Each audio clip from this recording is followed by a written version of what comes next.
Oh, hi!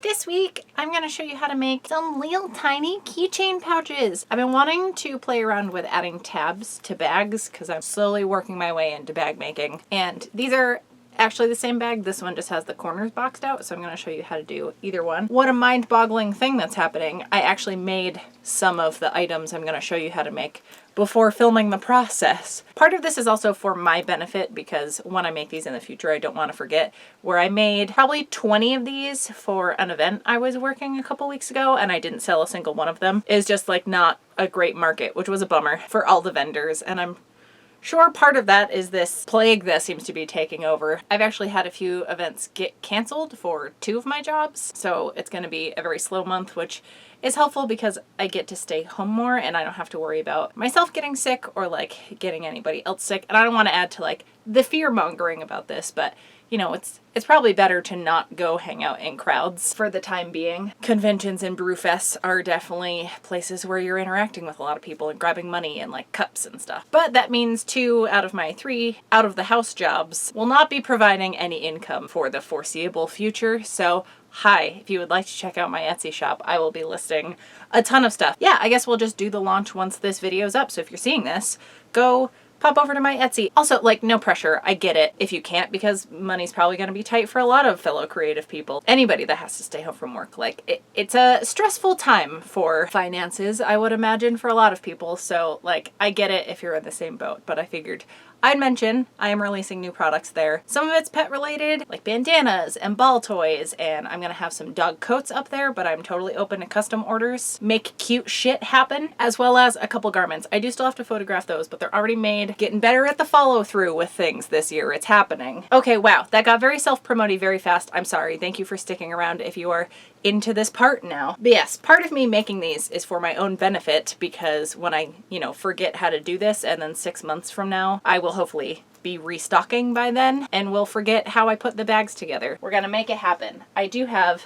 this adorable kitty fabric. It's just a scrap from a serger class I took a long time ago. So that's what I'm gonna make this out of. You know what? Because you all dealt with me being real self-promoty, I'm gonna give this away. So if you want a little black cat zipper bag, unless I totally botch it between now and the end of the video, yeah, I'll send this to one of you. We'll do it US only just because I can handle eating the shipping if it's a domestic order. Sorry to international folks. But yeah, if you want it, leave a comment and tell me about something positive that is happening in your life at the moment because I feel like it's a lot of negative shit right now and we could all use a little boost. So yes, your entry will be write something positive that you're excited about, whatever has been bringing you joy lately, and just cat bag. And yeah, as long as you are in the United States somewhere, I will send this to a winner. I'll just pick it random.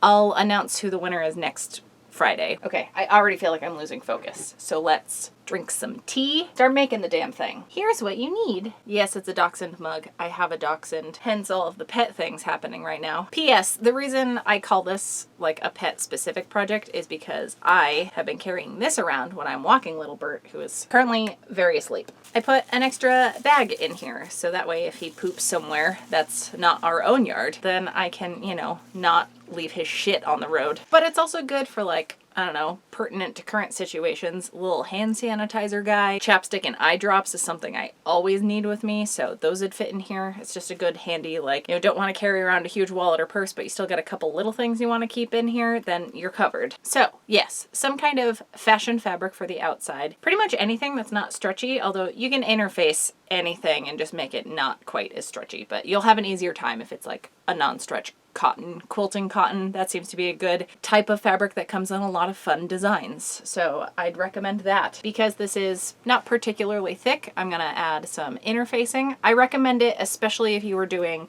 the boxed out corners. You want it to have a little more structure where you don't have to be as worried if you're gonna keep it flat like these guys. I have a pretty heavy lining. This is like pretty thick canvas. I like having a thick fabric with a lighter weight fabric when I'm doing bags. So if it's a thinner outer, I'll have a thicker liner. If it's a thicker outer, I'll have a thinner liner. I hope I didn't get that mixed up. I also have some fabric I'm going to cut up for the little tabby bits. If you have enough fabric of your fashion one and you want to use that, that's what I did for these guys. I just used, whatever the outer fabric was for that. This is all I have of this fabric, so I do have some black scraps. And then for hardware, you're going to need a zipper. I have a 7-inch one, but I don't know, they must make shorter ones. You don't need a particularly long one, although obviously you can size the bag up if you want a bigger zipper pouch. And then I've also got a split ring. I'm using a pretty tiny size. Yeah, right around 1/2 inch. Though I will show you what I'm gonna do with the bigger guy for when I'm walking Bert at the end of the video. Here's hoping I actually remember. I'll also be using my sewing machine and matching thread and scissors and pins and the iron. The iron. I should have taken that out and let it heat up while I was talking this whole time. So let me get that going, and then yeah, I'll let you know what my measurements are, but you can do anything with this. Oh, and like a measuring tool will probably be helpful for, you know, your measurements. Okay, I have my tiny iron gifted from my fairy god Cheryl. This fabric is 6 inches by 5 inches. You may be like, why is there serging on the edge? Again, it was from a serging class and I just don't feel like cutting it off because it's a narrow enough stitching width that it's just going to be caught up in the seam allowance. So I'm pressing out that. I guess I could cut this first. I'm just going to cut a matching piece of interfacing. Here's a little tip if you want to save on some interfacing. I mean, this is a small scrap anyway, so I'm not super worried. Don't worry about interfacing all the way to the edge of your fabric because there's going to be seam allowance there, especially when it's a square. You can kind of just like shimmy the interfacing down so it's pulled away a little bit, and then yeah, just cut it out a little bit smaller. Or if that makes you nervous and it's too complicated to think about, just cut it to size. It's gonna be fine. And then I'm going to iron that to the wrong side of the outer fabric, and I like to hold and like press the iron down to melt the glue on the interfacing. I notice when I move it around, which I still do out of habit sometimes, that's when I get the like puckering, especially when it's thinner fabric. So yeah, I just try not to move the iron around too much. And then I just check that it's stuck down all the way by kind of picking at the corners a bit. So I think that's all I need the iron for. I also press the lining fabric, and if your zipper's all folded up and janky, you want to give that a press too. Just don't melt the zipper teeth. LOL JK, we defo still need the iron. So for the tabs, I am using the 1/2 inch split rings, I think these are called. So the total width needs to be less than 1/2 inch. And through the trial and error of making all the other bags, I actually like the shorter tabs. This is kind of ideal. This is a little too long, but you know, work with whatever your ideal bag is. So this sticks out of here about 3/4 of an inch, so double that, 1.5 inches, plus we'll call a 1/2 inch each end for seam allowance. So that's 2.5 inches. So that's going to be our length. And then I'm going to cut this in half because I want the tab to be 1/2 inch wide. So it's folded in half. So we double that plus the seam allowance. I'm going to do a 1/4 inch seam allowance. So 1/2 inch plus 1/2 inch plus 1/4 inch times 2. I will put a pattern to this with my measurements over on my Patreon. Anyone has access to it. It's just a good like hub to post that stuff. So like I'll work out all the math and throw it over there if you want to like make this exact size bag. All those numbers I just listed add up to 1.5 inches, which is perfect because this is 3 inches wide. It's like I planned it this way. I'm going to cut this in half. So each of these pieces are 1.5 inch wide by 2.5 inches long. So I'm going to fold it in half, right sides together, hot dog style. Jen, I saw your post about hot dog versus hamburger folding, and it made me laugh because at a job I used to have where I sewed a lot, my boss was like, what the fuck are you talking about? I think that was something that came up when we would fold paper in art class in elementary school or something, and I'll just do a stitch 1/4 inch in, and I'm just stitching along the straight end. It's a rectangle, I guess they're all straight ends, but I'm not stitching the short ends. That's what I meant to say. Cool, so now I have my tubes, and now it's everyone's favorite sewing process, turning tiny tubes inside out. I do have a tube turner. Maybe I should name her Tina. Is this also called a bodkin? Is that what a bodkin is? Okay, and now that these are turned out, you can either have the seam to one of the sides or lay it so that the seam is in the center of the tab and then just press it flat. And then we can put our iron away. All right, now we can clear some fucking space in here. All right, I still need to cut out the lining pieces. So here's the math on this. Again, I will have a little pattern diagram, all little measurements of the different pieces you need for this. Or at least the pieces I am using and their measurements. And there are 2 ways of doing this. So I have my 5 by 6 inch outer piece. Now my lining pieces I'm going to do in 2 halves rather than this one outer piece. I just don't want a seam along the back. I want there to be some of the actual pattern showing. Like here, you get the whole TARDIS, where if there was a seam there, you can fuck with pattern matching, but it's overcomplicating it for no reason. So yes, 1 whole outer piece, but split it if you find it easier to fuck with. Just add your seam allowance, as we're going to do here. So I need 2 pieces that are 5 inches wide. So I'm gonna measure over the 5 inches. And I have my fabric folded so I can just cut both pieces at the same time. Also, hi, do you like my very fancy pajamas? Marked at 5 inches. We're just gonna cut that. This would be easier if I had my cutting mat and my rotary cutter. So the 2 lining pieces and this are the same width. And again, this is 6 inches tall. So the 2 pieces need to final measurement be 3 inches tall. Because it's 2 separate pieces, we need to allow for seam allowance. So we're gonna add, I'm gonna go with 1/2 inch, giving us a total of 3.5 inches. It's time for the actual magic, which is where we sew the whole thing together. It's time to assemble. I mean, I guess we already assembled the tabs, but I just like to get that done and out of the way so I don't have to have my ironing board out the whole time. The prep work is done, I suppose. We'll say it that way. I take my interfaced outer piece, right side down, with the right side of the zipper tape facing up. Obviously, the zipper is longer, but that super doesn't matter. You can also pin this, use bias tape, no, not bias tape, basting tape. You want to stick that on there that way, whatever works for you. I'm just going to eyeball this because I'm a loner dotty, a rebel. I actually don't like Pee-wee Herman. I don't know why I just quoted that. You can do that step first and then add the lining, but I'm going to do both at the same time because it will go faster. If you're nervous and you haven't fucked with zippers that much, you can take it one step at a time instead of doubling tasks like this. But you want the right side of the lining fabric against the back side of the zipper. And just line up the edges. So you have your 3 layers like this. And just do a stitch right along here. I try to get pretty close to the zipper, so I will switch to my zipper foot. And yeah, just do a straight stitch right along there. I view this as the construction stitch, so I will do a smaller stitch length. You can also shimmy your needle over using the stitch width. So I'm going to get as close to the zipper as humanly possible with this machine. I'm going to top stitch this out of the way, and because it's top stitching, I'm going to make the stitch length a little bigger, so go 3.5 or 4, and then I'm going to move the needle back to its regular position just because I think it looks nicer. So there's that. Now, before I do anything else, I'm going to switch back to the stitch width I had and the stitch length I had before I go to do the other side, because I always forget and I fuck it up. So we're going to take the other side of your fashion fabric and fold it along the other edge of the front side of the zipper tape. So it will look like this. Again, stitch this first, pin it, do whatever you need to do. I just really like to make sure that this is super straight and isn't going all wonky. Otherwise, your bag is going to be wonky. I'm going to take my lining piece, again, right side of the lining to the wrong side of the tape. So it's going to kind of sandwich the zipper tape like this. And just do the exact same thing. And now you have like a little tunnel, basically. This is where if you did want to do the outer piece the same way you have the lining, where you have 2 separate halves, and then you stitch it together after it, this part is easier. But for me, it's not enough of a pain in the ass for me to want to do it that way. I'm gonna have my zipper all the way open, switch my stitch length back to the top stitching one, and put my needle back over to starting position, and then top stitch this edge as well. Alright, I'm gonna snip some of these threads just to make sure they don't get caught in the zipper. Okay, ooh, look, so fabulous. We're gonna make sure the zipper is pulled about halfway along the tape. Maybe even 1/4 of the way. You don't want it shut too much that you can't open it, but you don't want it to go outside of where the actual fabric edges are. So next, we're going to line up the lining edges. If you had 2 separate outer fabric pieces, you would be lining up those long edges now too. We're gonna straight stitch just along here, leaving a gap in the middle of the lining only. Oh yeah, probably helpful if you switch to your regular zipper foot. No, regular foot, not zipper foot. That's what I was trying to say.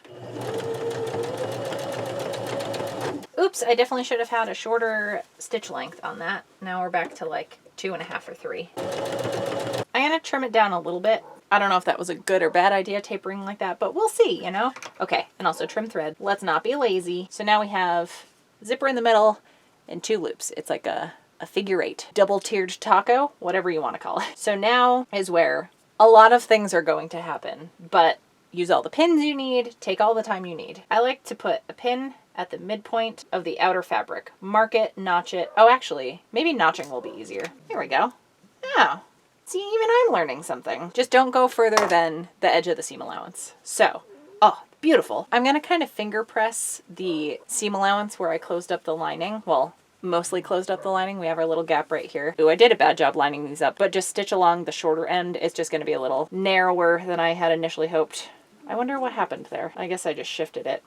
All right, not the end of the world. It'll just be, you know, 1/8 of an inch shorter. Okay, so the lining, have that seam lie open. Line up that with like the exact middle of the zipper teeth. Then we're gonna fold the outer fabric down and right where that notch is, or pin it or mark it, whatever you're doing to mark the center. Unless you have a seam there, then that's a pretty easy way to tell. I'm gonna line that up with the right side of the zipper tape. And here is where we add the tabs. I'm gonna fold this in half with the seam on the inside, and then that folded edge is gonna tuck in between the fashion fabric and the zipper tape. So yes, there's a lot of layers happening. The lining, the tape, the fashion fabric, and our little tab inside the fashion fabric. A good way to tell you've done it right is that the edges of the lining and the outer fabric are about even. Pin as much as you need to, and now I'm gonna stitch small stitches across the whole thing. If you're scared of going over the teeth, just go slow, turn the hand crank, whatever you need to do to get through it. I gotta keep an eye out for that unevenness with the lining, so I need to move my seam allowance in a little further than I originally intended, but not the end of the world. Make sure your zipper tab is not in the way, but it's also somewhere in the middle of the bag here.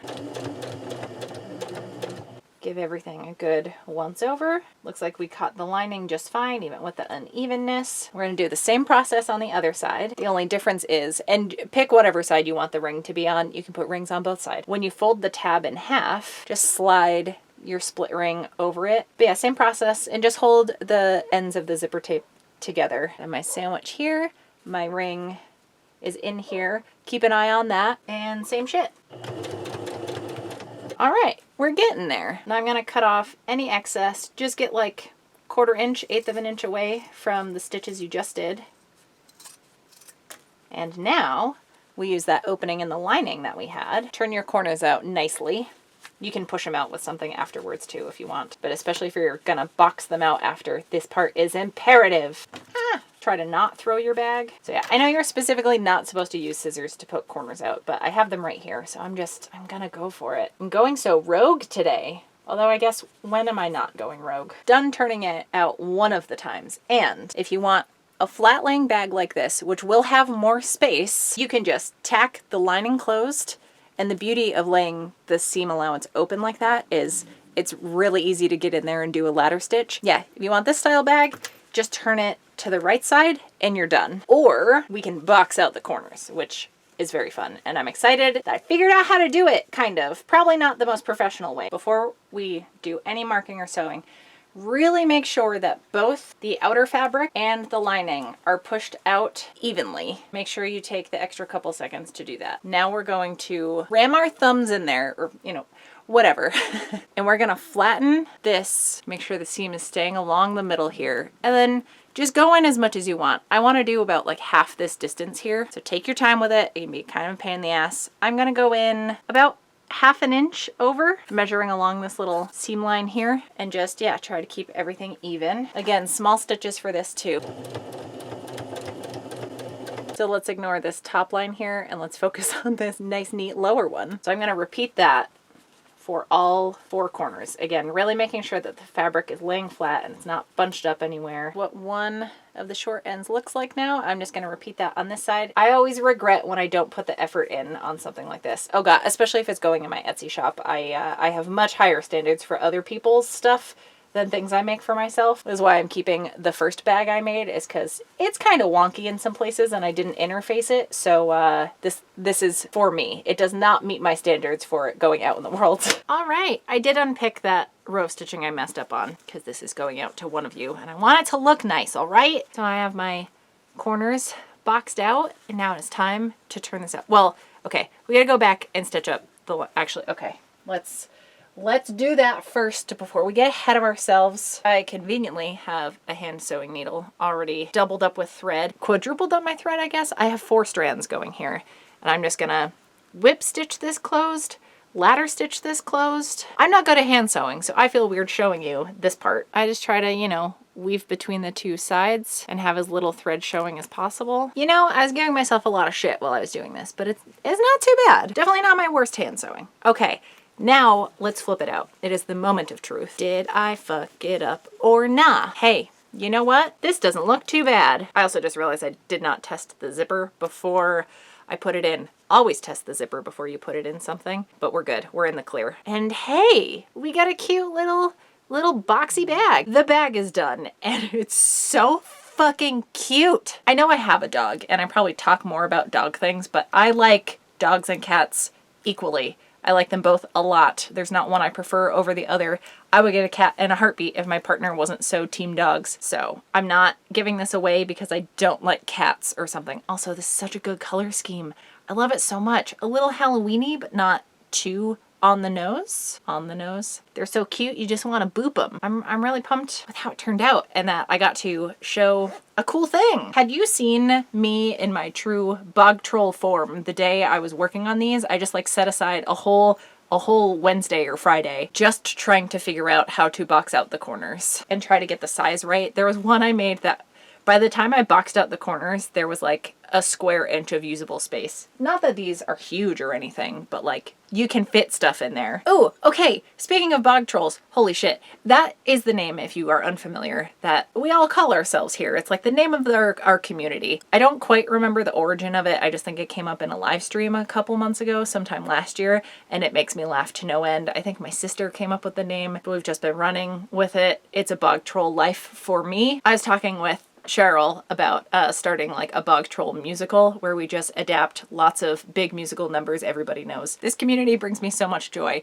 and I want everyone to participate together more, where a lot of you comment to each other, especially during live streams and stuff, but I know I don't do those as often. It's maybe once a month. So having a Discord channel, did I even mention the Discord yet? I started a Discord for everyone over on my Patreon because we can comment on individual posts, but I think having just like an ongoing group conversation is gonna make me happier for sure, because it'll just feel more community based. So it's open to every tier. I wanted it to be behind like the smallest paywall possible, so like even $1 a month will give you access to that. I still respond to comments here, so like don't feel forced to pay me money to participate in things. It's just an extra little perk that we have a little hangout over there. I'm really excited because you all are some of the funniest bastards I've ever met, so having more of that in my life I'm jazzed about. And yeah, if you want little cat bag, cat box perhaps, just mention that you want the cat bag. Even just write cat bag, because I know sometimes it'll throw me off of participating in a giveaway if I have to say like,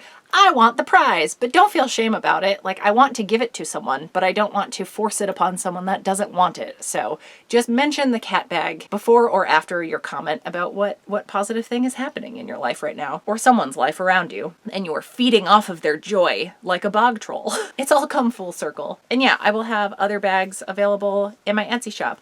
If some of the ones that are listed are the flat ones and you want them boxed out, it will make them a little bit smaller than the measurements indicated in the descriptions, but I'm totally willing to, like at no cost, to just box out the corners for you. It's not a big deal. I just wanted to give some options. So yeah, Etsy launch will be live when you're seeing this. Things are happening. We're doing the damn thing. I literally would not be able to do this without people buying stuff from my Etsy shop, everyone over on my Patreon. Even just your participation in the comments, it helps me mentally and like gets the word out. Whoever shared a video of mine, it all means so much. And yeah, I will see you back here. Oh, wait, I almost forgot to do the thing I told myself I wasn't going to forget to do. As for the big jump ring, I have my tiny bag with that 1/2-inch keychain, but this is too small to fit onto the leash that I have for Bert, who has not budged since I started filming this like an hour ago. So I'm just going to take my bigger jump ring. I made this sound like some groundbreaking life hack or whatever, but if you don't want huge ass tabs that are the same width as your leash, although this is basically the same width as my leash, yeah, I'm just adding the big jump ring, the like inch wide jump ring, to the leash handle, and then I can attach the ring for my tiny bag. And now I don't need some separate thing when I go take him for a walk. It's just already there. I cannot advise doing this enough if you take your dog on a walk and like forget a bag sometimes. I think that's gonna do it. I can feel myself shaking because I've had so much caffeine and not enough food yet, so I'm gonna make myself a big ass lunch, maybe eggs and beans, because you know, bitch loves baked beans. Get some orange juice, build up that immune system, and yeah, I'll see you all back here with another video next Friday. Thank you so much for hanging out. Press my fabric, tiny iron.